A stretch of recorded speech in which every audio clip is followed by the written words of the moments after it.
Game changer বলতে ঠিক কি বোঝায়, তার ভূমিকা কেমন হয়, তিনি কি বা করেন? ক্রিকেট দেখার পরেও এমন প্রশ্ন যদি আপনার মনে থেকে থাকে, তাহলে দক্ষিণ আফ্রিকার বিপক্ষে শাহিন শাহর আফ্রিদের পারফরমেন্স দেখা উচিত। পারফেক্ট গেম চেঞ্জারের ভূমিকায় আবির্ভূত হয়েছিলেন তিনি।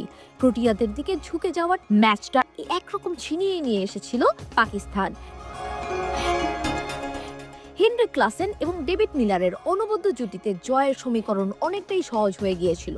পেসার কিংবা স্পিনার কেউই তখন পারেননি পাকিস্তানকে ব্রেক থ্রু এনে দিতে। বাধ্য হয়ে অধিনায়ক মোহাম্মদ রিজওয়ান বল তুলে দেন নিজের ভান্ডারের সেরা অস্ত্রের হাতে। এরপরই ম্যাচটা শেষ হয়ে যায়। দ্বিতীয় স্পেলের দ্বিতীয় বলে দুর্ধর্ষ এক ডেলিভারিতে মিলারকে উইকেটের পিছনে ক্যাচ দিতে বাধ্য করেন তিনি। সেটাই পরবর্তীতে ধ্বংসযজ্ঞের দ্বার খুলে দিয়েছে। তার তাণ্ডব লীলা ছড়িয়ে পড়েছে পুরো ব্যাটিং লাইন আপে। লেবুর সুঘ্রাণ আরো বেশি, ত্বকের যত্ন আরো বেশি, চলে আরো বেশি। আপনার পকেটে কি বিদেশি না বাংলাদেশি?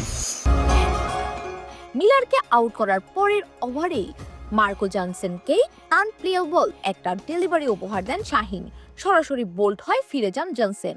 ম্যাচ জয়ের আশা ততক্ষণে প্রায় শেষ হয়ে গিয়েছিল দক্ষিণ আফ্রিকার। বাকি সম্ভাবনার আলো নিবু নিবু করতে জ্বলছিল।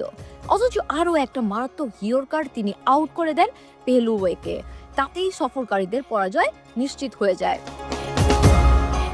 এক কথায় বলতে গেলে পাকিস্তানকে ম্যাচে ফেরান এই বাঁহাতি অধিনায়ক। যে কারণে তার হাতে বল তুলে দিয়েছিলেন, তিনি সেটাই করে দেখিয়েছেন। সব মিলিয়ে 47 রানের বিনিময়ে 4 উইকেট তুলে নিয়েছেন। এর আগে লম্বা সময় নিজের ছন্দ হারিয়ে খুঁজেছিলেন এই তারকা। গতি কমে এসেছিল, লাইন লেন্থেও ফুটে উঠেছিল সমস্যা। তবে এখন আবারও ফেরার বার্তা দিলেন তিনি।